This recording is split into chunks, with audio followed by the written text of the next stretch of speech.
Today's show is pre-recorded. Y'all know what time it is. Y'all don't know, y'all better ask Hat on, suit on, looking like the Dapper Dawn, giving them all dressed like $1,000,000, diamond things in his cuffs. Y'all tell me who could it be but Steve Harvey? Oh yeah, out there listening to me. Put your hands together for Steve Harvey. Put your hands together. Steve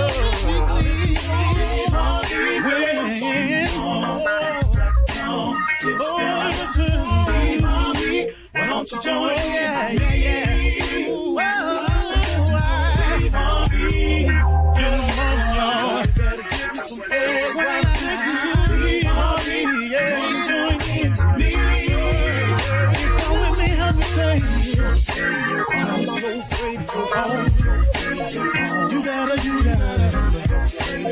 Turn it on, yeah. Turn it on. Steve Harvey in the morning, y'all.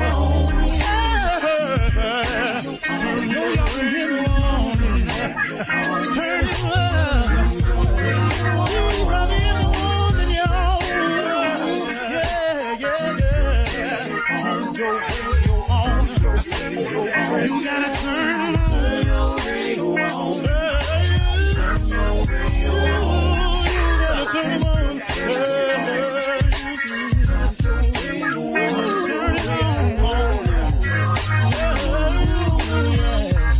Turn them out. Steve Harvey got to turn them out. Steve Harvey turn them on to the morning, y'all.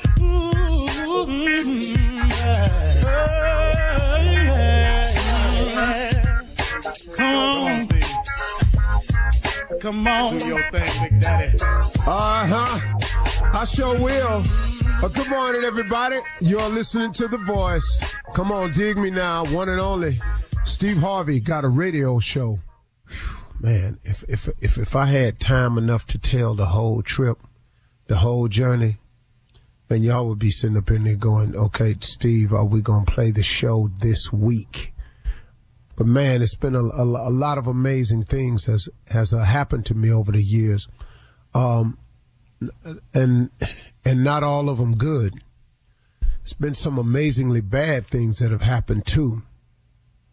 But I just come on in the morning as a reminder to everybody of the actual goodness of God, that, you know, man, that these mistakes that you're making, that these setbacks that you keep having, that these falls that keep occurring in your life, that they all are leading you somewhere if you just don't ever give up.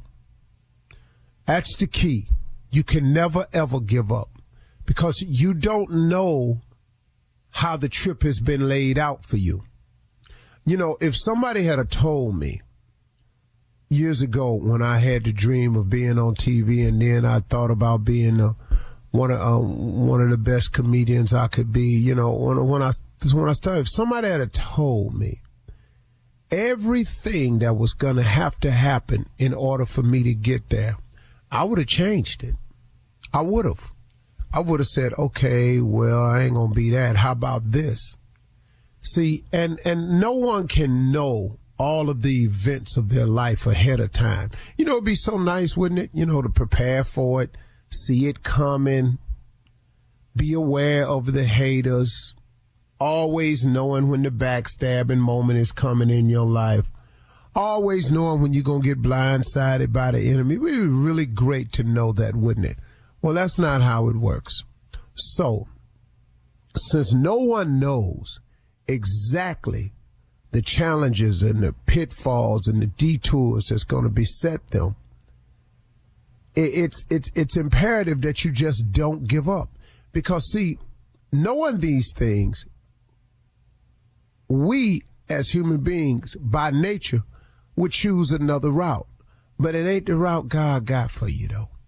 See, the route God got for you, if you trying to do the right thing, if you doing the best you can, if you ain't out here just intentionally just messing over folks, if you using faith, and that's the belief in things that you cannot see, if you have something on the inside of you that keeps saying there's got to be more to life than that, then that's you.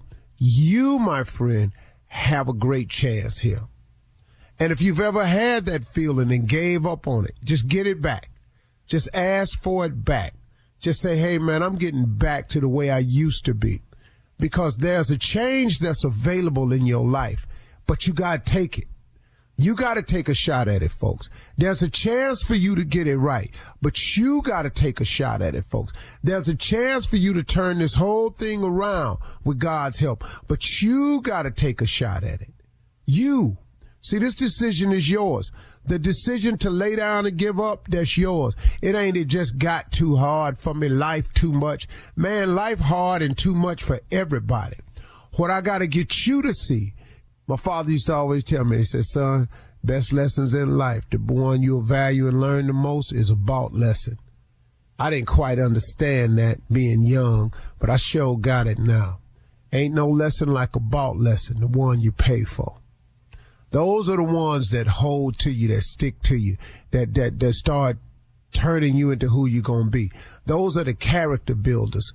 See, you got to be forged to get to where you want to go in life. See, that's what the challenges and missteps is for. That's what the failing is about. Now, I know you don't like it. I didn't. I know you're not comfortable with it. I wouldn't. I know you wish it was over sooner than later. I always do.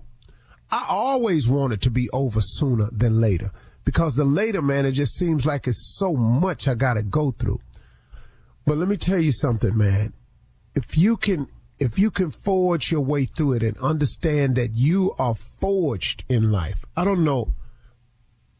I was on TBN one time when I was doing one of my motivational speeches, and I began to wonder about this experience I had at Ford Motor Company. And my last job after the auto industry started going down, my last job was in the foundry. And my job was to stand at the end almost where the engines first come out of the furnace. See, the engines are poured into a mold. It's hot, melted down metal, whatever they call it, lava, whatever. They pour it into a mold, and it goes into this furnace that's extremely hot. And my job was, after the heat was applied to the engine block, it would come through and it would go through a hardening stage. But the way it was hardening, they would cool it suddenly. They would flush it with water. It would just blast water on it. But the fire and the high temperature is what made the engine block solidify. It's because it's got to get real hot, get melted down first. Then it's got to get poured into a mold.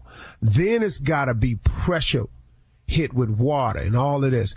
And then it's real hot now. It's still hot, even though there's water been shot up. But when it comes out the end of the side, there's a lot of flashing in it. And flashing is metal from that to drip through the cast molding on it, just like flecks of extra pieces of metal. My job was to hit this engine block in the front with this huge, heavy rubber mallet, knock all the flashing off the front, and when it came around back, to bam, hit it real hard again on the backside.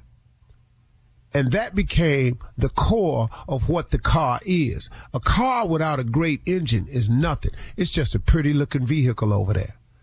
But if it can't do what it was made to do because the engine block then crack. So you can have a car look real good, but if it freezes, an engine block crack, your car, it's over, man. You got to get a new block. The block is the core. But in order for the car to do what it's got to do, it's got to have a strong engine in it. In order for the engine to be strong, it's got to be forged in steel, come through fire, get poured in a mold, cooled off, heated, knocked around, beat on the front end, beat on the back end in order for it to be what it's going to be. The moral of the story, folks, is you got to get forged in fire to be what you gonna be. You got to get beat up. You got to get pressure washed. You got to have heat on you. You got to get melted down. You got to get poured into a mold. That's how you become who you are. So the tough things that you're going through, the difficult challenges and the setbacks. I know a brother who went to prison, man, and the whole reason he ended up going to prison because he was looking out the window, looking out in the yard at him working out. And then the next thing you know, man, this brother decided that he was going to go out there and work out. Well, guess what? He's one of the top trainers in country today. You're listening to the Steve Harvey Morning Show. Ladies and gentlemen, I'm sitting here behind the microphone as I do morning after morning after morning, realizing that I have an obligation, a duty to fulfill. My compadres are well aware of their role to play. We are in the wake you up business. We are here to get you off to a great start of your day. Ladies and gentlemen, it has begun. In the words of my uncle, who did not care how he sounded whenever he talked, this here, that day, about to go down. That's where you got it from. Ladies and gentlemen, Shirley Strawberry, Carla Farrell, Mississippi Monica, Junior, Kia Spates, nephew Tommy. Junior, what's on your mind?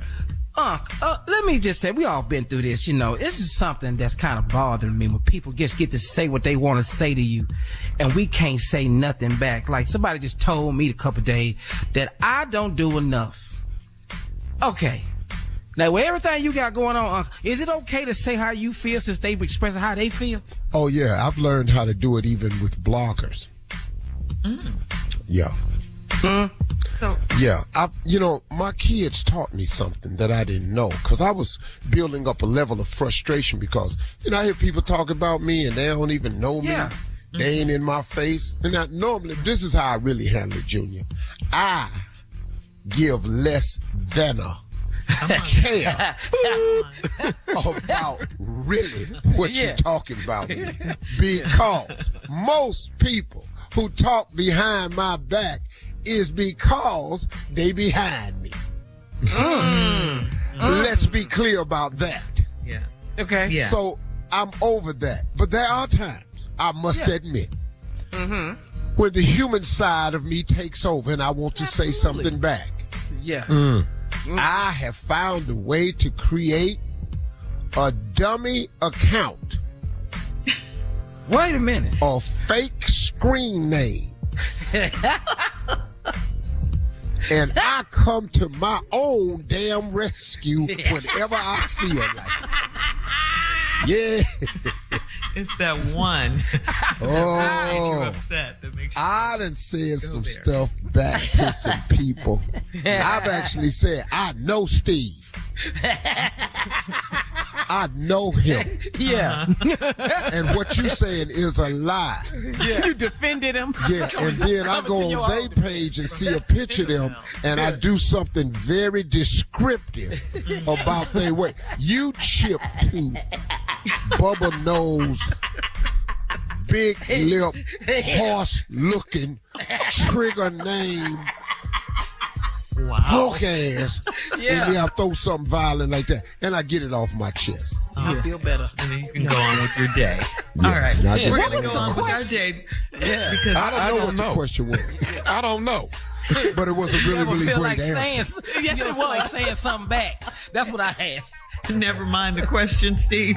Coming up at 32 minutes after the hour, we'll hear from the nephew and run that prank back right after this. You're listening to the Steve Harvey Morning Show. It is time now for the nephew to run that prank back. What you got for us, Neff? Shirley, I got it. Go big or go home. Sounds normal. Okay. Hello, I'm trying to reach Darnell. Let's see, who's this? Darnell, how you doing? This is Scott with Bigger and Better, where we make you large and in charge. How you doing today? Scott who? My name is Scott, and I'm with Bigger and Better, where we make you large and in charge. I'm good, Scott. What's up? We were actually given a phone call by your wife. Your wife is that correct? Yeah. Okay. Well, your wife's birthday is coming up pretty soon. Is that right? Yeah, it's a couple weeks. Yeah, it's coming up. Okay. Have you decided on getting her anything or? No. I got a couple things in mind. Well, actually, we got a call from. I think we've got something that's gonna really help you guys, and something I think that she wanted to recommend. That's something that you probably wouldn't think about getting. All right, I'm all ears. Okay. I've been racking my brain, so I'm all ears. Actually, gave us a call. She's actually had an idea, what she would really, really like for her birthday present. So, what's the name of your company again? Bigger and Better. Like I said, hold on. She called you. I'm sorry. She called you to give me an idea on what I should get her for her birthday. Yeah. Well, this is something that's a little different, and it's something that you probably would never in a million years think of. But here at Bigger and Better, where we make you large and in charge, we actually do some things that we definitely know you wouldn't have thought of. So I definitely understand her giving us a call. Sam, what's your name? What's your name again? Sam? No, Sam. Scott. Scott, get to the point. What you selling? Actually, let us know that there's some things that are really, really lacking between you guys. And she would very much like for her birthday, where you can be a lot more well endowed. So, that's what we do here at Bigger and Better. What? We actually, hello? What? I could be more what? More well endowed, sir. So I think really what's going on is Bianca's really not satisfied right now. And she call you to tell you that I'm not. What do you mean well endowed? My junk? Sir, you're inadequate. You know what I mean? You're no. I guess maybe very impotent. I'm not sure, but are you kidding me with this? What's the name of this company again? Bigger and Better, where we make you large and in charge. And right now, you're not large and in charge, and we want to get you to that. Are you able to come in for a consultation? Good consultation. I'm gonna call her right now because this is right now. Okay, I'm gonna call her. Well, what we're trying to do, sir. First of all, let me say this: do you not think you need to come in? I don't even think I need to be talking to you about whatever is going on in my bedroom. I'm king, so I'm not even. I don't even know what the going on. Whatever your company is selling, whatever services you offer me that's going to increase me in the bedroom. This is the first sign of denial, right here. I don't have no denial. I don't have no problems in the bedroom. Okay, well, you know what I'm saying. So I don't even. Why am I even still on the phone with you? Okay, but sir. I mean, you ain't have to worry about hearing from her. If she got some kind of account with you, then you go ahead and close that out. Okay, but Mr. Darnell, let me say this: you have a very big ego, sir. But what I want to do is but you're not as big as your ego. I want to get you to that point. This is some crazy. I've heard some crazy things people sell online, but you're gonna call me talk about my wife called you and saying that I'm inadequate in the bedroom. Sir, you know what? And once again, I'm trying, Will. I know you're just doing your job, Scott, but I'm gonna have to call her right now. Okay? So don't worry. Lose my number, Scott. Don't call me no. Okay? You're in denial. I'm in denial. You. Hello? Sir, I really want to help you as much as I can. Listen, man, I'm trying to get my wife on the phone right now. Okay? I know you got a job to do, but what I need you to do right now is stop calling me. All right? I'm trying to be nice to you because I'm sure whatever it is, she called you and you just doing your job. All right? But sir, I'm trying to get you in here to get a consultation so we can get you further along than where you are. Consultation? A consultation? I don't need no consultation. I don't need no assistance from you, Scott. Okay, sir, you're call me no more, man. Hey, you're small, and I want to make you bigger. You want to make me bigger? What is this anyway? You bigger? Huh? What kind of job is that? How you even get a job like that? You apply for this job? You idiot? Were you a high school dropout? I'm trying to get you in. Stop calling me, man. Mr. Darnell, I'm still trying to help you get through the situation, okay? Are you willing to come in for a consultation? At least we're coming in for a consultation. We can get you further along than where you are. Are you listening to me? The only consultation we're going to have is my fist in your face if you call me again. To tell you what, I will come in for a consultation. Give me your address and everything like that, all your information, and I will come down for a consultation. You going to be there? I'm here the first 8 hours of the day, sir. What I want to do is get you lined up and get your procedure. Let me call my wife. I don't need no damn procedure. Give me your info, and you don't have to worry about hearing from us no more, okay? But right now, I need you to get off the phone. I don't want to hang up on you. I understand you're trying to do your job. Mr. Darnell, you're small. You're small. I'm trying to make you bigger, man, sir. You. Hey, sir, you know what? I'm trying to help you. You're the person that's a little small guy. I'm trying to help you with your problem. Now, if you're not going to be appreciative of it, then I don't even understand why your wife knows you're having a problem. Give me your address, and we can have this conversation face-to-face. You don't know what the Then why would your wife call here, sir? It doesn't matter. If I can get on the line, I can figure out why she called you. Loser, you gonna because you're inadequate. Man, Hey, sir, here's the problem. You're tiny and you don't want to admit it. Tiny? Let me get you. You don't know me, man. You never seen me. You don't know anything about me. I can't even believe my wife would even call you with this. This is how you do business? You gonna call me I'm tiny? Sir, let me explain something to you. I'm not only the president, but I'm also a client, sir. I don't give a what you are, okay? Okay. And there are some other things that let us know as well. What the would that be? She also wanted me to tell you that this is nephew Tommy from the Steve Harvey Morning Show. Your wife just prank phone called you back. Man, that ain't funny, man. I'm over here looking at my in the mirror. Man, it kind of great time call her. I thought I was good, but I got a little nervous there. I was like, man. What's the baddest radio show in the land? Come on, now you know it's the Steve Harvey radio show, man. Give me some. King of Pranks. Thank you, King of Pranks.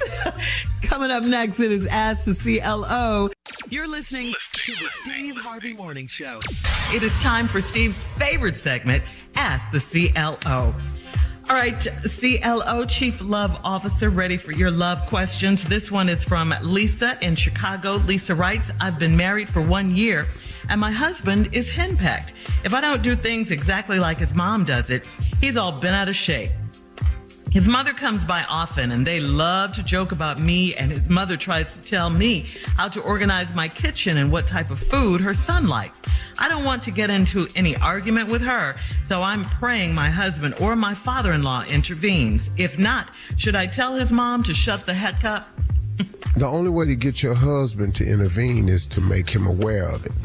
Now, I didn't hear in the question where you told your husband that his mama is in y'all's business too deep and that you really don't appreciate the jokes.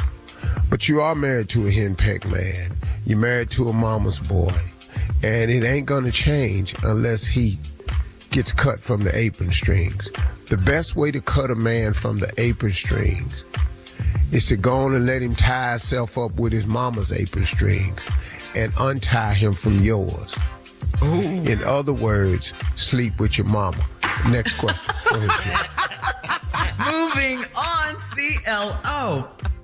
Shalita in Silver Spring says, I'm a 35-year-old married woman, and my husband is very boring in the bedroom. I try to put him in various positions, and he makes me feel like I'm a porn star with his comments. We used to be compatible sexually, but now he's fine with the basics, and the whole ordeal is 5 minutes or less. Do men get tired of having sex? I grew up in a strict religious home, and my husband is my first and only. Would sex toys help at all? I don't know. I can't help you with this question right here. I can't answer that first question. Do men get tired of sex? That answer is no. Hell no. That answer is no. Not no. No. N-A-W with an H on it. No. Hell no. Can I say something? What you want to say, Tom? Ain't no way he can handle some toys if he can't handle these positions. So ain't no sense you buying something. You really can't bring a suitcase in there. No. Don't come in there and start cutting stuff on. If he don't want to change positions, he really ain't gonna want to be able to change all these facial expressions. Thank you. You're a porn star now. Yeah. You think you're a porn star now? You start pulling out gadgets, Right. ladybugs, and It only lasts 5 minutes or less. corn on the cob, and feathers, and Corn on the The cob. rabbit. Jeez. the big jail pop. You can't. I'm just telling you. Morrison Go ahead. Chesapeake I'm so sorry. Yeah, Go ahead. I'm with you. says, I've been married for 9 years, and my wife and I are together. We're together for months during the pandemic. I saw a huge decline in her hygiene and figured she was getting depressed. I'd have her hairstylist come and do her hair, and I even polished her toes a few times. I finally figured out that it's not depression. She just doesn't like to bathe. She still works from home, and she likes to shower a few times a week. I don't smell her. I don't smell her, and I don't want to, so how do I get some soap and water on her every day? I don't know. I can't help you here, dog. I've never had that problem. I will admit this for the first time. Uncle Steve has never ran into that problem. Not with a woman. Now, friends, my sons, me as a boy, yeah. I avoided the bath whenever I could. I just thought it was a waste of damn time. I'm out here playing. Why would I want to come in here and wash when my whole goal is to get dirty? I don't even understand this. So see, if you notice, I've diverted this question back to my childhood because I got nothing for you, man. I don't know. I've never met a woman who's not clean. Right. I don't. He doesn't smell her, but you don't want to. Yeah. Oh, wait. Yeah. But I tell you one thing, it makes you really appreciate who you have in your life when you see a letter like this. Mm-hmm. Thank you, Lord, for my girl who loves to take baths. Any time of the day, Steve, I'm going upstairs to take a bath. All right, man. Why is she taking all these damn baths? But guess what? I'd rather have that than when you gon' take a bath. Right. Man. In that running water as a hint, you know. Woo! Who's the shower baby? For? Hey, baby, ran this bath water. You want it? Well, what should he do, Steve? Should he just come out and tell her? Or I don't know what he should do, Shirley. I've never had this. I have no experience at this. CLO don't know. CLO just don't know.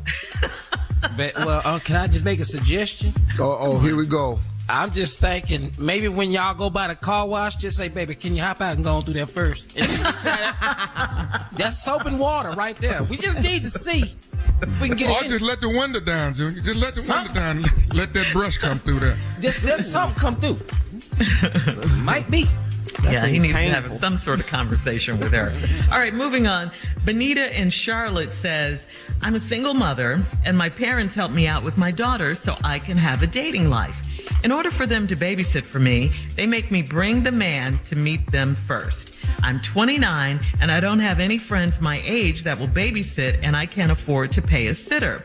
It's cruel for my parents to treat me like a child, but I have no other options. It's a turnoff for the guys, too. Is there a way to make it less obvious to the guys I go out with? Wow. Nah, interesting. There ain't no way around that.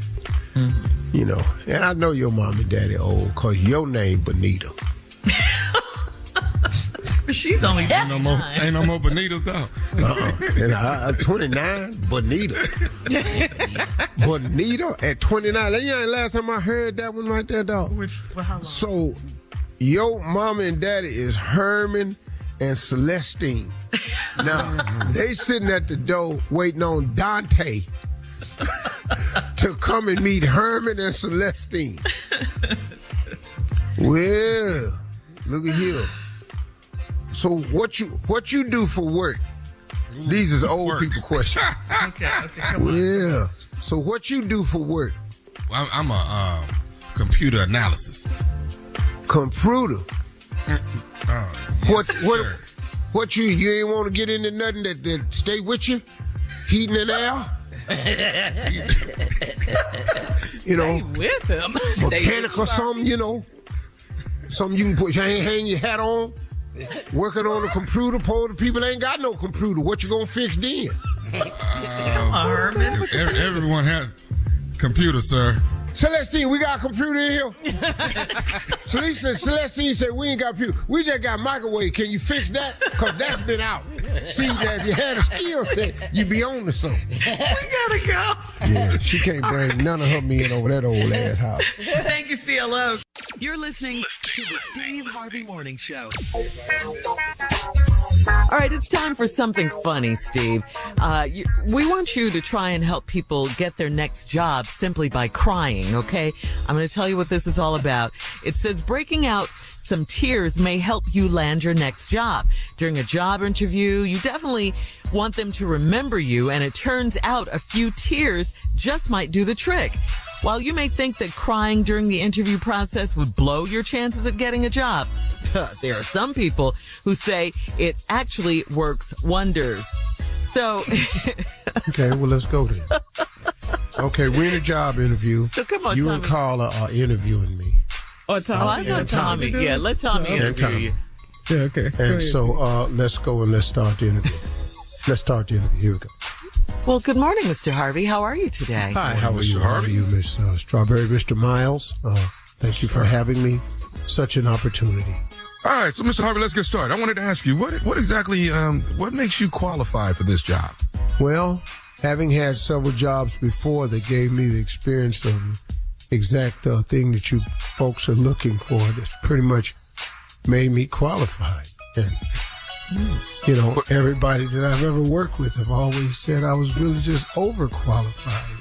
So, and here, what is it? Let me ask you something, Mr. Harvey. Why did you leave your last job? Oh, God.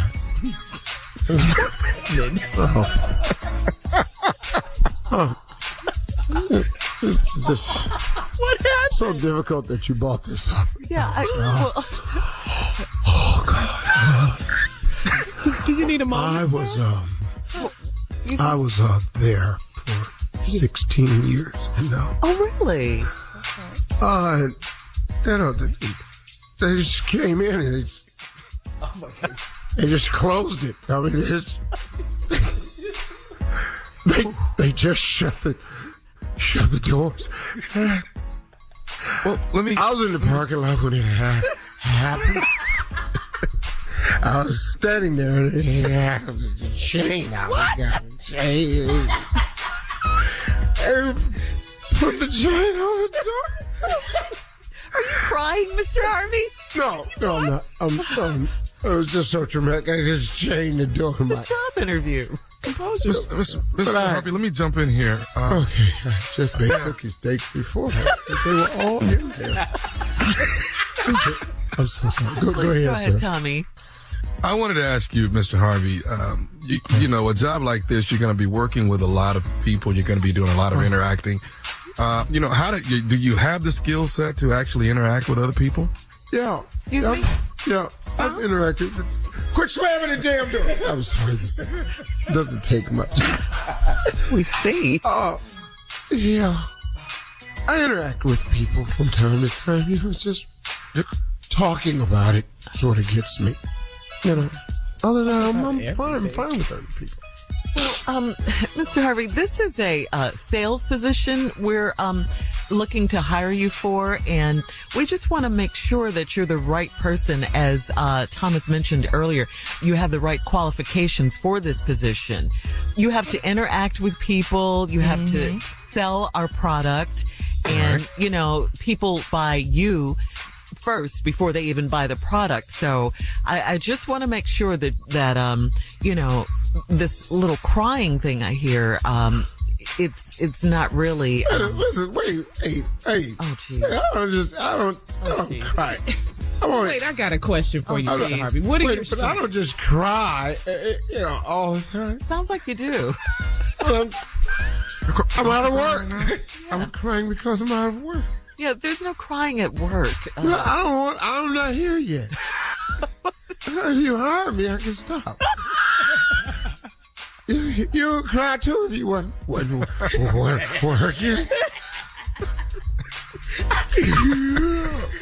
God. Go ahead, Miss Carly. what are your strengths? Let's talk about something positive. One of my strengths is I can Crying. I can absolutely pull it together. Really? That's one of my strengths. I promise you I can. If you just hire me.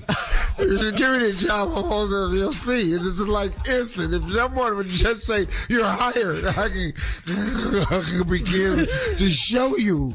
What just sitting here, this is the 18th interview. This is the third level. This is supposed to be it. I was told by your supervisor that we wouldn't even be in here this long. Now here I am, and we still talking. Hey, you got no job.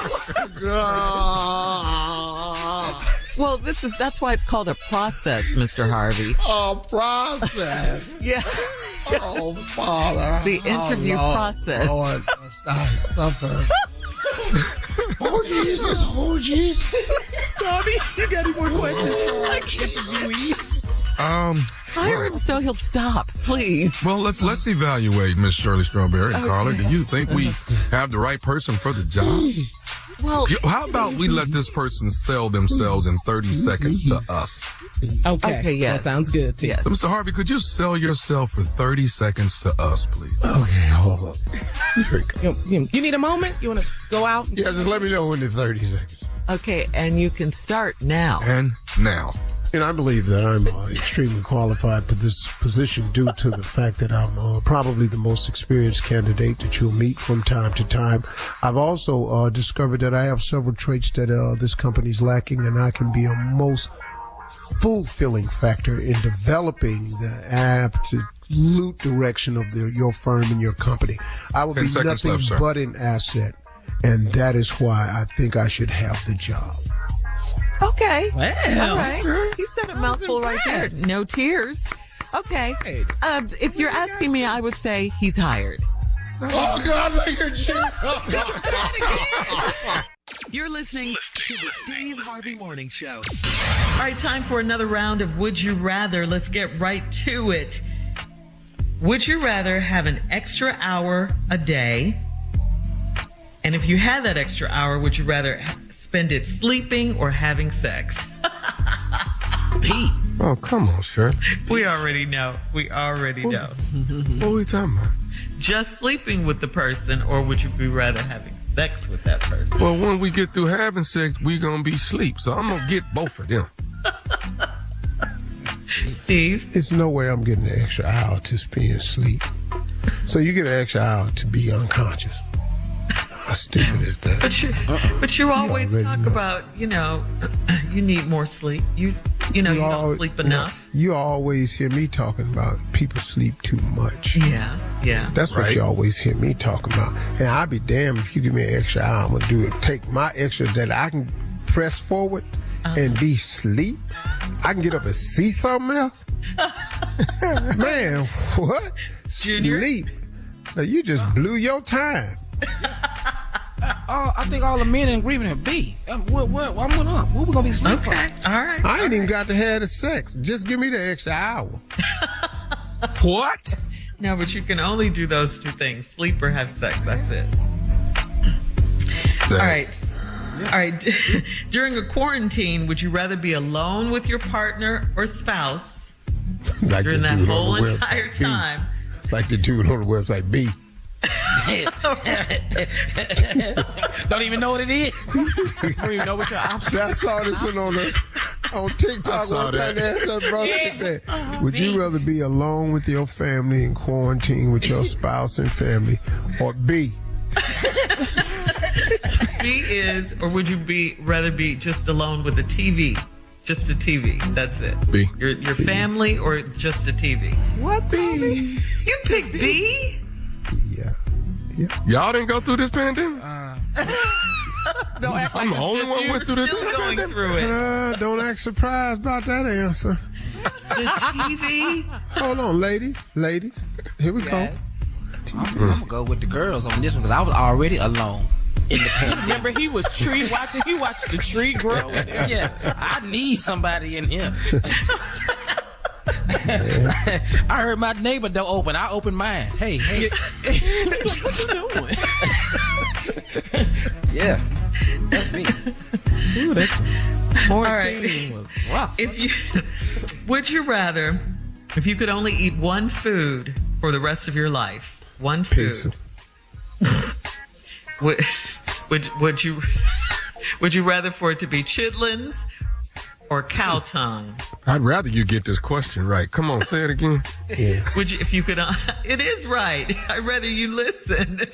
Oh, See, now we've run out of time. Tommy. Oh, I wasted it.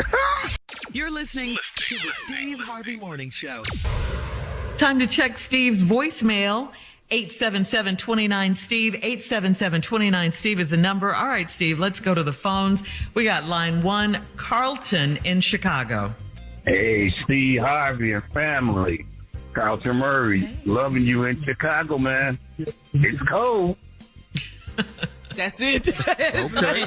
He had to hang up. Well, Carlton, Gotta go. I've lived in Chicago twice in the early 90s. And I lived there again from 2005 to 2012, 13, 15. I lived 5 years in Chicago. And it is cold. It is the coldest place in the United States I've ever lived. And it's cold. Beautiful city in the summer. But the crazy thing was I was never there in the summer. I always had to leave to go tape shows somewhere. And then when I came back in September, October. So all I saw was a couple of nice little days, and they wasn't really nice. And then after that, here comes hail in the form of frost. Ooh, the Hulk, baby, got some vicious in Chicago. But great city, man, great people, great radio station there, V103. I'm talking about some real smart people in radio up there, man. I've been fans of Chicago radio for a long time, but no one does radio the way Chicago does. Yes. No one. Chicago was a radio city. Yes. You know, and the dude Feeder that used to report on radio, he jacked me one time. But that's neither here nor there. But, you know, you can't stop it because we got good-ass ratings up there, so whatever. Right? Right what you got to write, you know. All right, Carlton. Thank you. Stay warm. Yeah. All right, let's go to line 2, Steve. This caller just has a question about comedy. Hey, Steve, I'm a big fan of yours. Have been for a long time. I have one question. If you were going to pass off your King Comedy crown, who would you pass it to? That's a good question. Well, living today right now is Dave Chappelle. This is my personal Mount Rushmore of comedy. Okay. Excluding Richard Pryor, because he's a plaque by himself. Okay. Richard Pryor is a monument himself. My Mount Rushmore of comedy outside of Richard Pryor, for me, now keep in mind, I'm 64. It's Dave Chappelle, Chris Rock, Cedric the Entertainer. I just know comedy, man, and how these dudes write. And how they are on stage when they in their best element. I got Rock, I got Chappelle, I got Cedric. I'm gonna just be honest with you, man. If I looked at my body of work and what I did, I would put myself on that wall. Cause when I was doing it, I was that to me. Okay. Now you that to a lot of people. and I'm just being real with you. But then I'm just impartial, man. Bernie would be on that because of the way he worked. People don't really understand comedy. And then I would have to say, after saying myself, Bernie has said, I have to include D.L. Hughley because the Kings of Comedy was an event that's never been done prior and never been duplicated after. The Kings of Comedy, man, was the four of us as a unit. It's undeniable in history of comedy. I don't care who you are. Now, if you're being honest, I'm talking about that collective group of dudes did something that had never been done before and has never been done since, period. For me, man, my dollars in terms of dudes that's on stage that's really vicious, Earthquake. Oh, hey, Kiss. Wait. Quake is a legend. Now, in that level right there, but they've taken it to another level. He gets a huge monument, is Kevin Hart. Kevin Hart gets a plaque for the way he's diversified his stand-up. Now, Eddie and Richard, that's somewhere else. Mm-hmm. We ain't talking about them. All right. Thank you, Steve. Coming up next, it is the nephew with today's prank phone call right after this. You're listening to the Steve Harvey Morning Show.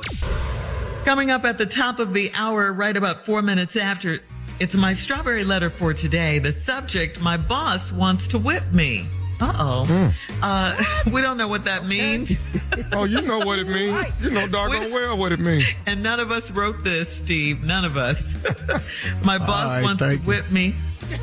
We'll get into that in just a bit. But right now, the nephew is here with today's prank phone call. What you got for us, Neff? I don't know. I don't know how I feel. I don't know how I want to do it. Come on, King of Pranks, you know. Okay. All right, here we go.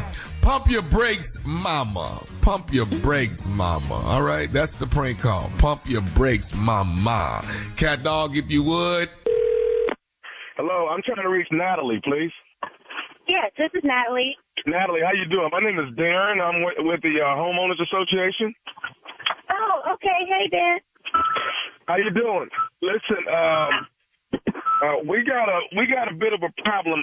If you don't mind me asking, who actually brings your kids home from school each day? Oh, my mom gets my kids for me, and she drops them off. Okay. Why? Okay. Why? Okay. Well, we have a bit of a problem. The kids are fine. There's no issue with the kids at all. But we've had a meeting here at the HOA. We've been getting some complaints. It seems like your mother is really speeding down the street real fast, and everyone's complaining about it, that, it's a lot of kids walking home from school, and it seems like your mom is driving real fast when she's coming down the street to drop your kids off. Did you know anything about this? No, not at all. That doesn't even sound like her. Okay. What type of car does she... My mother? Let me ask you this, Natalie. We, from what I understand, it is a... What kind of car does your mom have? Is it a Ford Escape or something like that? A little SUV? Is that what your mom has? Yeah, she has a little red SUV. Okay. All right. So the problem is that's the same car. That's the one we're talking about. And it seems like, your mother is flying down the street, and she drops the kids off, and when she leaves, she's flying back out of the neighborhood. And a couple of times some of the neighbors have told her to slow down, and, I don't know if she's flicked them off or said something out the window, but, this is stuff that we just cannot tolerate. Huh. Well, it really doesn't sound like my mom, but, I will... Okay, well, listen, you know what, Natalie? What we're not going to do is, what you're not going to do is act like it's not your mama. It's your mother that's doing this. So what we need you to do is tell your mama to slow her down so we don't have this problem, all right? Because I tried to be nice with you at first, but if you're going to be in denial, thinking it's not your mama, then we got an issue.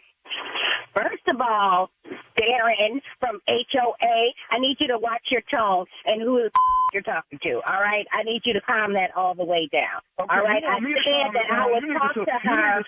You need to slow your damn mama down. That's what you need to do. Slow your mama down the way she driving through these damn streets. No, what you need to do is stand in the middle of the street if she's flying down it, so hopefully she can knock you out the way, okay? Don't talk to me like that. You're being rude and disrespectful. I'm going to ask her if it's her because I don't think it's her, but you're not going to talk to me like that. Okay, so your mama can just drive down the street and act a damn fool. My mama can do whatever she want to do. My mama can do whatever she want to do. She a grown-ass woman. She can't do it in the neighborhood that I'm a member of the HOA at. She can't do it there, okay? Now, I don't mind having your mama arrested with your kids in the car if I got to. I wish you would. I wish you would have my mama arrested with my kids in the car. You're going to have more problems than you ever had, okay? You better not have my mama arrested. You're going to get arrested, and you're going to be sent to the hospital. How about that? Okay, let me tell you something. Tell your mama to slow her down in these streets. This is the last warning I'm giving y'all. This is the last one. Well, you know what I'm saying? You ain't got to give no warnings, okay? We can have a real conversation about it. We can meet and talk about it. Because you ain't going to talk to me like that, and you ain't telling my mama nothing. I ain't telling her to slow down for nothing. What you going to do? What you going to do, Derek? Matter of fact, let's meet about it. I'll bring my husband, too, since you got so much to say. You know what I'm saying? I want you to keep that same energy, okay, with my husband. I want you to talk to him like you talking to me. Hey, let me tell you something. I ain't worried about your husband or none of that, all right? I'm gonna say this right here. Tommy is the one that told us that your mama was speeding down the street. Tommy the one said it. Tommy? Who the hell is Tommy? Tommy said your mama was the one running up and down the street fast, going 40, 50 miles an hour. Tommy the one said that. I don't know who Tommy is, but Tommy can kiss my You can kiss my and any other neighbors who got something to say about my mama can kiss my How about that?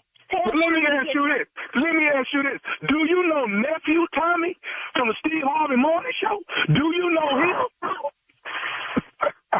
son of a You got me. God damn it, you got me. Oh, you got me. Natalie, your sister. Oh, my God. Oh, my God. I had to pull over and text my husband like, you don't even believe this fool on the phone talking crazy to me. I was about to get you lit up, brother. Lit up, nephew Tommy. Your sister Darius got me to prank phone call you, baby. Your sister. Oh, it's going down. It is going down. Oh, Payback is a real mother. You know what I'm saying? Oh, I'm getting back. Oh, man, I knew that wasn't my mama, and I know you ain't gonna talk to me like that either. You got me. You got me. Hey, baby, tell me this one more thing before you go. What is the baddest, and I mean the baddest, radio show in the land?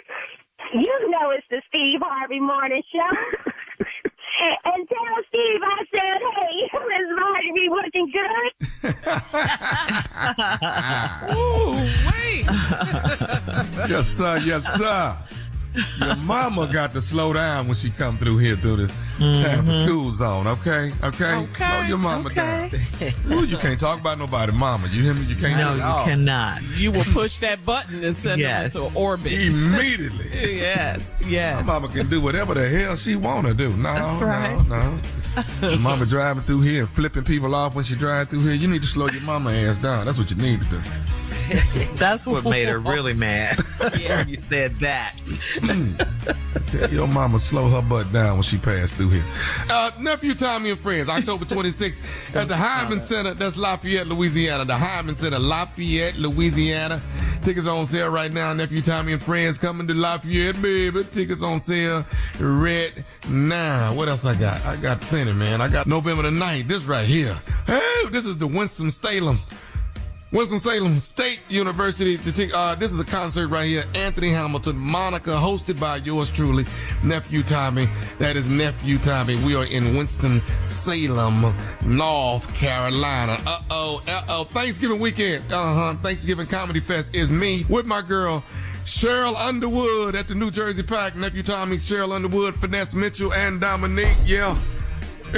Coming up next, Strawberry Letter for Always today. trying The to make me subject say is. something. I be trying to be a Christian. It's hard. Coming up. Strawberry Letter. Subject, my boss wants to whip me. Wait till you hear this, though. You're not going to believe this. This comes with a disclaimer. And we'll get into it right after this. You're listening to the Steve Harvey Morning Show. Time now for today's Strawberry Letter. And if you need advice on relationships, dating, work, sex, parenting, and more, please submit your Strawberry Letter to steveharveyfm.com and click Submit Strawberry Letter. We could be reading your letter live on the air, just like we're going to read this one right here, right now. And you never know, it could be yours, but none of ours. You never know. Buckle up, hold on tight. We got it for you. Here it is, Strawberry Letter. Subject, my boss wants to whip me. Again, a disclaimer, if you have young children anywhere around you, you do not want them to hear this letter, okay? Dear Steve and Shirley, it says, I'm a 31-year-old single black man, and about 2 months ago, I was not ready to settle down yet, so I was mingling and dating. After countless failures with meeting women, I finally came across a much older woman who was on the same page that I was on. She only wanted sex, and that's it. She invited me to her house one evening, and from the moment I got there, it started getting heated. We were kissing and grinding on her sofa, and as it was about to go down, she left me on the sofa and went upstairs to her room, and she told me to give her 10 minutes. So I undressed and went upstairs, and it was pitch black. She told me where to go, and I followed her voice into a room where all I heard was jingling keys and metal clinging and something that sounded like a towel was hitting a mattress. The noises stopped suddenly, and she said, I got something for you, baby. And the lights came on. There were 4 adult toys of different shapes and sizes, and she was wearing a dog collar with a lot of gold chains hanging from it. I looked over in the corner and there was a huge dog cage on a platform. She took off her lingerie and And I stood there in disbelief. I asked where the dog was because I don't like dogs. She pulled out a belt and told me to get in the cage while she whipped me several times on my bare behind. I turned and ran so fast that I almost fell down the stairs in the dark. I ended up leaving my hat and my shirt, but I left with my dignity. Oh, did you now? Wow. What I failed to mention is that she's my direct supervisor and she's very unhappy with how I left. She's giving me major attitude because she wants a do-over. I really need my job. So how do I fix this without getting whipped? What? What is There's going some on wild people out there, man. with your boss? You conveniently left out the fact that this woman was your boss. You conveniently left that out until the very last part of the letter. And that's because you probably knew we were going to tell you this was a very stupid move on your part. But I do have to tell you this. I'm glad you got out. I'm glad you survived it. Even though you almost fell down the stairs in the pitch black. You said you guys talked about this beforehand and you guys were on the same page. I don't think so. I don't think you're on the same page at all. You got to get out of there. Either you're going to have to transfer to a different department or you're going to have to get another job somewhere else. You should be interviewing and doing all that you can do to make that happen right now. And no matter how bad her attitude is, she is your boss and you said she's giving you major attitude. Whatever you do, there are no do-overs. Do not go back to that lady's house, okay? Next time she might tell you to get in the cage, lock you up with those jingling keys you heard in the dark. Her kind of freakiness is a little different and, you could really get hurt with all the whipping and stuff. And this is just too crazy. Stay away from her. Do your job until you leave. And then when you get out of there, don't look back. But please get out and get out now. Steve? This is one of those letters where I'm going to use as a teaching moment. Ooh, I can't wait. Okay. There are a lot of young brothers listening to this show. Uncle Steve is going to walk you through some things that you need to know when faced with anything similar to this. Let's go. Okay. Now, he starts off by telling us who he is. He's a 31-year-old single black man. And he said, very confusingly, about 2 months ago, I was not ready to settle down yet. I don't know where that came from, because this whole letter has nothing about you wanting a commitment of any kind. Mm-hmm. So you just telling us a story. You 31 years old and you single, ready to mingle. That's what you should have said. So I was mingling and dating. That's all you had to say, dog. After countless failures with meeting women, no, they weren't. They weren't countless failures. You're not looking for a commitment. So anytime relations fail, it's what you weren't committed to anyway. After countless failures, well, you didn't want no successes. You was just dating and mingling. So let's just stay honest, brothers. I finally came across a much older woman who was on the same page that I was on. She only wanted sex and that's it. She invited me to her house one evening, and from the moment I got there, it started getting heated. We was kissing and grinding on the sofa. It was about to go down. She left me on the sofa. Here's the key. She left me on the sofa and went upstairs to her room, and she told me to give her 10 minutes. But no, your ass didn't listen. Your stupid ass, right after that, said, so I undressed and went upstairs, and it was pitch black. Boy, you got naked too early. All right, hold that thought right there. Boy, right there. We'll done have it. Part two. We've all we'll walked have them part stairs. two. I know, Tommy, I know. We'll have part 2 of your response coming up, Steve, at 23 minutes after the hour. Today's Strawberry Letter subject, my boss wants to whip me. We'll be back right after this. You're listening to the Steve Harvey Morning Show. Come on, Steve, let's recap this letter. The subject is, please, there is a disclaimer with this letter if you have small children. My boss wants to whip me. This 31-year-old young man is very confused about what he wants and what he's expecting out of the results from what he's actually doing. He's dating and mingling around. He's serious. He don't want to settle down. So now he's saying after he's been meeting women, dating, and all failure after failure. That's because you don't want nothing. And it just proves that you don't want nothing because you said right after this, after countless failures in meeting women, I finally came across a much older woman who was on the same page that I was on. She only wanted sex, and that's it. See, boy, you've been wanting to get in relationships with women that only want sex, and that's it. And then when it don't work out, you consider that a failure. Everybody don't want to sign up for this foolishness. But you done find this old ass lady, though. Ain't got no problem with it. So you meet her, y'all on the same page, invite you to a house. Soon as you got there, you grinding on the couch. It's hot, heated. It done got good, boy. She left you on the sofa, went upstairs to her room and told you to give her 10 minutes. Yo jumpy ass can't wait 10 minutes. Why? Because you young. After she said give her 2 minutes, your reaction was, so I undressed and went upstairs and it was pitch black. What is your ass up here for? She said 10 minutes. You up there too damn early and you're naked. You took your clothes off too damn fast and then went upstairs and left your clothes downstairs. How stupid is your ass? Don't ever have your clothes somewhere you can't reach them. That's the lesson. Ooh, there's so many lessons in this letter. Then I undressed and went upstairs. It was pitch black. It's because you're too damn early. She said 10 minutes. She ain't set up yet. No light on.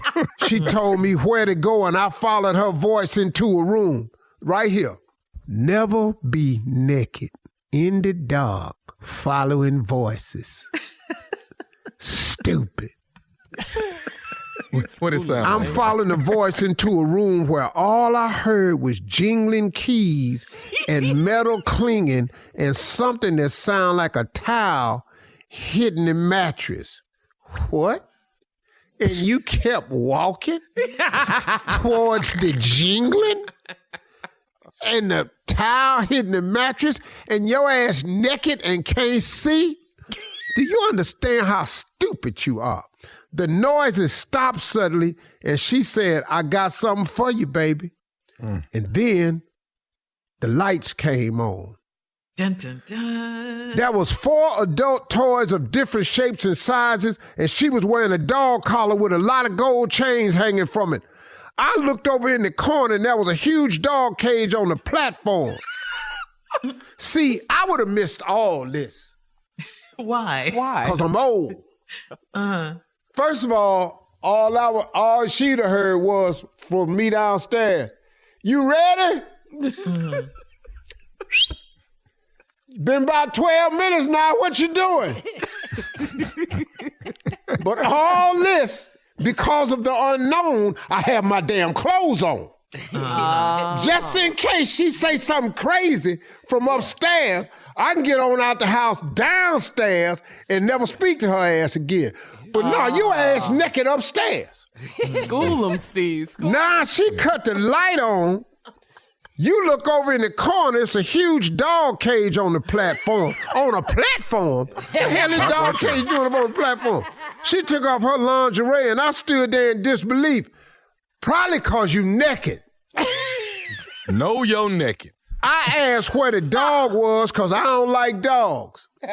See right there? Your black ass upstairs with a potential German Shepherd somewhere, raw.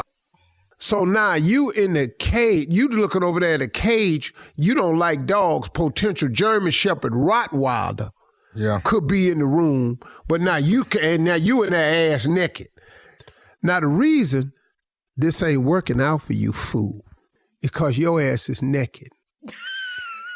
See, getting whipped and asked to get in a cage is different when you fully clothed. Mm-hmm. But now you naked and your clothes are downstairs. And the reason she can whip you across your ass is because you naked. It's out. I turned and ran so fast, I almost fell down the steps in the dark because you're slipping on them carpet because your clothes is downstairs. I ended up leaving my hat and shirt because you couldn't find them. Because you got to keep your clothes where you can see them and reach them. Now, you done left your cat, you done left your hat and your damn shirt. All that's DNA. Your dumb ass could be in a crime scene. You on 48 hours and don't even know it. Because you done left your ignorant ass clothes downstairs. Upstairs about to get body whipped. Now come to find out this your boss. She want a do-over, now she got attitude. No do-over. When I come back, I'm just going to give you 10 seconds of what your solution is for this. Stupid ass upstairs naked. Anybody told you to come up there yet?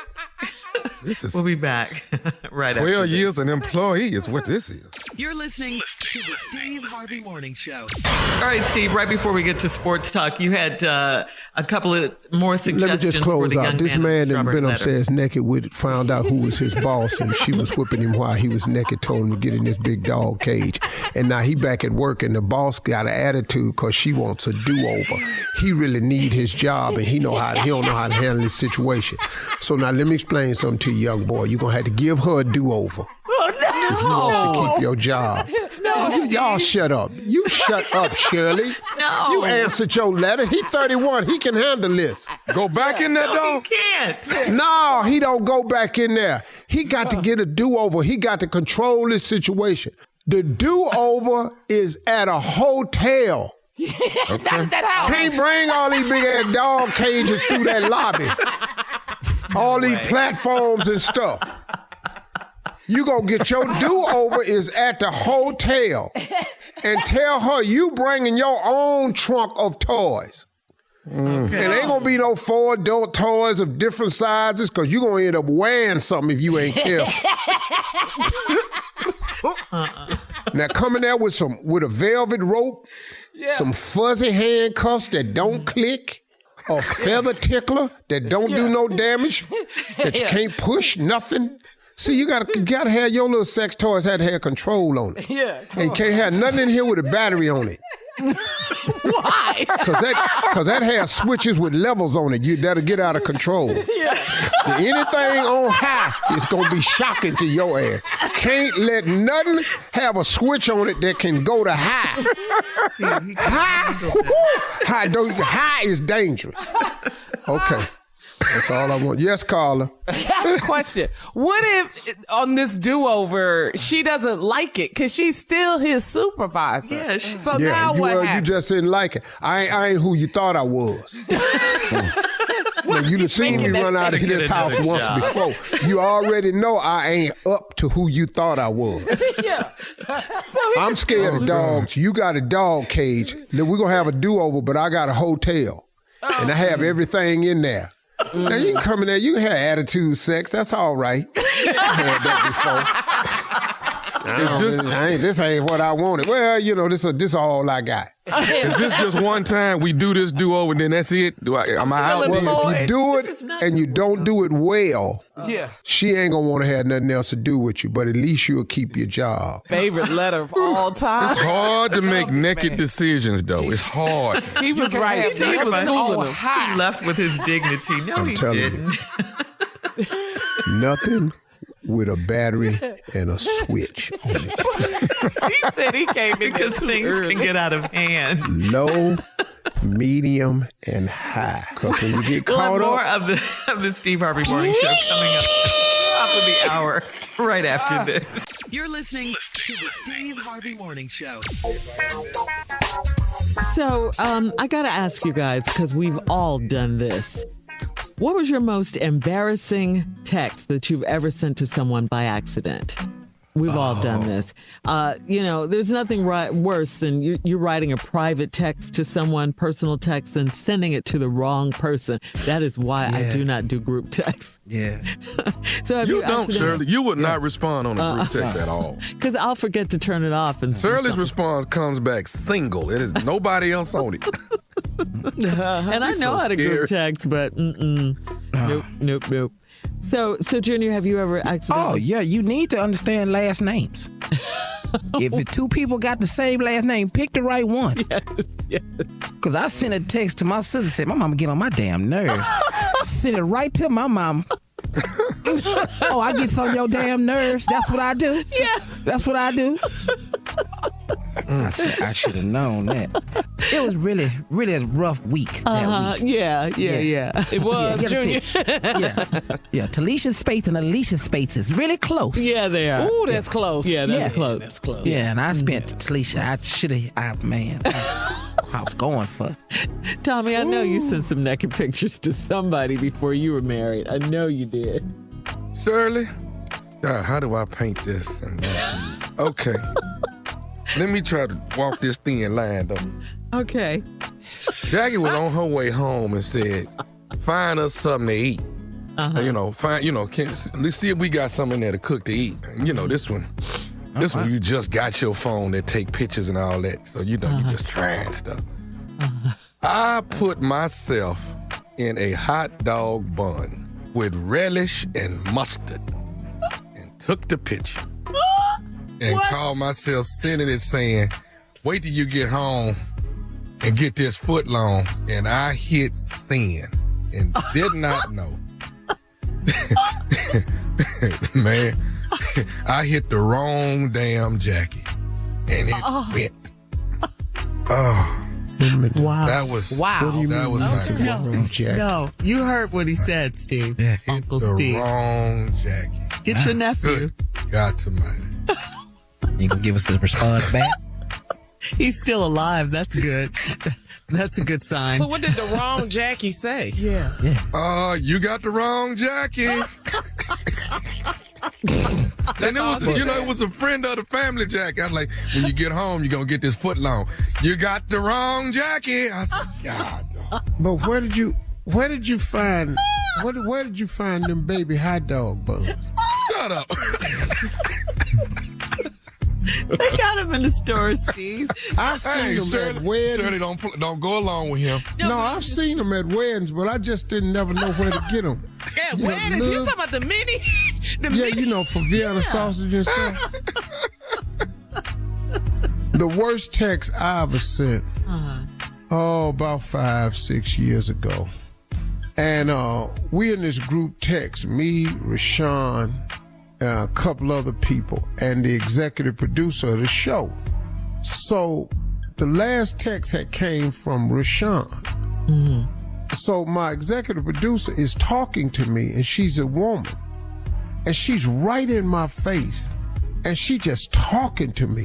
And she was so close to my face, I picked my phone up and just text back to Rashawn, hey man, come get her out your N-word's face. Mm-hmm. She too damn close. Seeing, I'm thinking I'm just sending it right back to Rashawn. It's in the group text. He got it too? She 2 inches from my face. Her phone dings.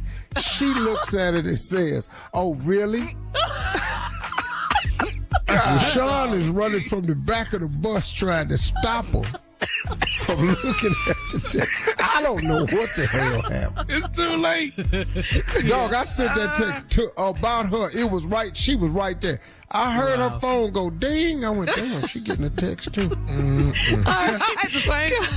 Coming up, more of today's trending stories on the Steve Harvey Morning Show. We'll be back at 20 minutes after the hour, right after this. You're listening to the Steve Harvey Morning Show. All right, guys, in weird animal news, visitors at a zoo in China were outraged to discover that the pandas they had been admiring were actually dogs painted to look like pandas. Okay, did you guys see this? This was so crazy. They painted dogs to look like pandas. The trick was uncovered when one of the supposed pandas began panning, barking with their tongues hanging out of their mouths while resting on a rock. The zoo initially defended the deception, claiming the animals were a breed of, quote, panda dogs, but later admitted they had simply dyed two chow chow dogs with white and black dye. Visitors demanded refunds. Where this cheap ass zoo at? It's in China. You know, they do specialize in, copying stuff. Made in China. They talking about Made in China. Why that panda bear over there barking? Wait, pandas don't do that. And barking, yeah. Oh, look at Steve. I know. But them chow chow, that's them big fluffy dogs. Yes, yes. Mm-hmm. What did the bear do? You ain't see that dog face? Oh.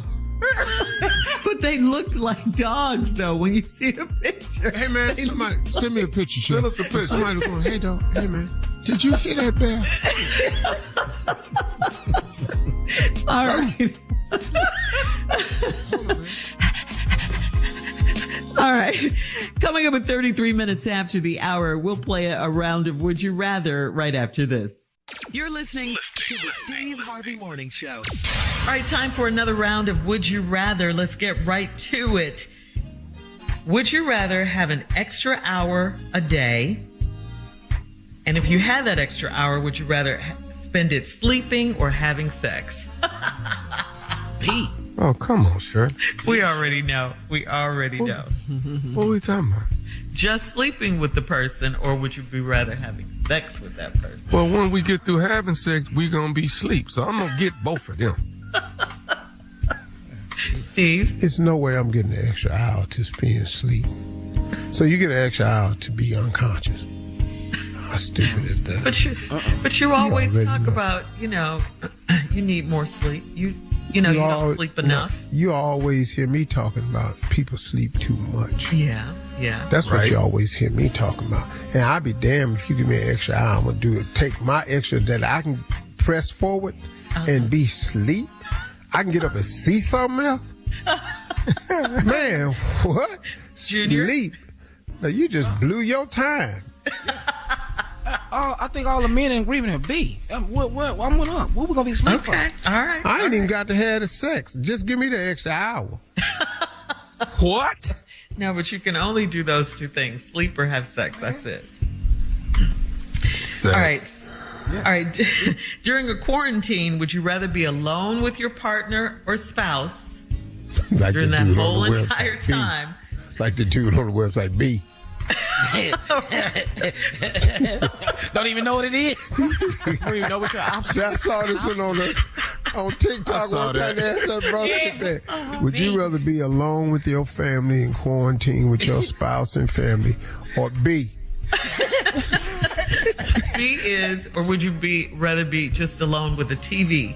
Just a TV. That's it. B. Your family or just a TV? What, B? You pick B?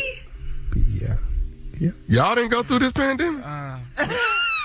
Don't act I'm like the only one went through this. Still going through it. Don't act surprised about that answer. The TV? Hold on, ladies. Here we go. I'm gonna go with the girls on this one because I was already alone in the pandemic. Remember, he was tree watching. He watched the tree grow. Yeah, I need somebody in here. I heard my neighbor door open. I opened mine. Hey. What you doing? Yeah, that's me. All right. Wow. Would you rather, if you could only eat one food for the rest of your life, one food, Pizza. would you rather for it to be chitlins or cow tongue? I'd rather you get this question right. Come on, say it again. Yeah. Would you, if you could? It is right. I'd rather you listen. Oh, See, now we've run out of time. Tommy. Oh, I wasted it. All right. We'll be back with our last break of the day and closing remarks from the one and only Steve Harvey at 49 minutes after, right after this. You're listening to the Steve Harvey Morning Show. All right, here we are, last break of the day. It's been a crazy day as usual, the kind we like, right? Absolutely. And here's our fearless leader to take us home with closing remarks. In closing, I want to go back to something I was talking about last week, and it's about pressure. I want to remind everybody about something. When you feel pressure, when you are under pressure, when you're being pressurized, when you feel the weight of everything, embrace it. You hear old people say, pressure bust a pipe. I mean, that's how hard pressure is. But pressure also shapes and molds. Pressure always reveals something. And the thing that you have to understand about pressure in your life, it reveals a side of you that you may not have been aware of. When I think back on all the pressure moments of my life, it taught me more and more and more about myself than I even knew. I realized in my life that I'm really stronger than I ever thought I was. That I can actually bear up under more than I thought I could. And so have you. If you just think about it, y'all. Think about back to all your pressure moments and how you handled them. The majority of us, 98% of us, have handled the pressure that was presented to us. Oh, it didn't feel good. It didn't set right with us. It may have caused some adverse things to happen, but you've survived it. You got on the other side of it. And if you haven't, you're currently pressing your way forward through it right now. Pressure is necessary in sculpting who God wants us to be. You need the pressure to form the shape. Nothing happens without pressure. If you ever go to the Grand Canyon, do you see the beauty of the Grand Canyon is one of the natural wonders of the world? You know what caused that? Pressure. Pressure. You ever seen a river coming down through a creek, babbling creek, how beautiful it is? You know what causes that? Pressure. That was some pressure somewhere. You ever seen a waterfall? You ever been to Niagara Falls, Victoria Falls? You know how beautiful it is? You know what's caused? You know what causes that? Pressure. Pressure. You know how you get to become the world's strongest man? You put yourself under pressure. You know how athletes, you know how Usain Bolt broke all these world records? Because he put himself under pressure. It's required. Barack Obama became the first African-American president of the United States. You know why? Because he put himself under the pressure. Pressure shapes, molds, and builds, man. But bigger than anything else, pressure produces results. You have got to get accustomed to the pressure. You've got to get okay with the pressure because pressure produces results. Oh man, if it wasn't for pressure, you wouldn't be who you are today. Think about it. Every woman in this world who has had a child, has given birth to a child, has been under immense pressure, unthinkable pressure to be able to do that one thing that nobody else can do but them. Pressure. Your beautiful child was produced under pressure. Pressure's necessary, man. But pressure is uncomfortable. But you got to get comfortable being uncomfortable, because that's the process to the success. Success is on the other side of that pressure. So you got to deal with it. Pressure. Pressure busts a pipe, if you want to look at it that way. But pressure also produces a lot of beautiful things. Pressure also produces a lot of great things. Pressure produces great people. I've always just wanted to be one of those. I never thought I would be the absolute best at anything. I don't know if I really can say that or not. I don't really remember trying to be the best at anything. I was more or less trying to be the best that I could be at a certain thing. I've never really put myself in that race with other people. I've always put that pressure on me. I've always been under pressure to be the best me that I could be. And I thank God for pressure, because pressure has produced some great moments for me that has allowed me to be the best person I could be at that particular thing that I was doing. That's what pressure does. Embrace the pressure, drink it. Take big sips of it. Take gulps of it, because it produces greatness. Those are my closing remarks today. Hope you got something from it.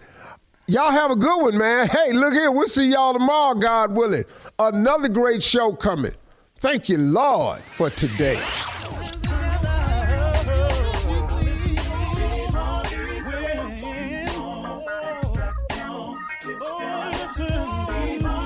For all Steve Harvey contests, no purchase necessary, void where prohibited. Participants must be legal U.S. residents at least 18 years old unless otherwise stated. For complete contest rules, visit SteveHarveyFM.com. You're listening to the Steve Harvey Morning Show.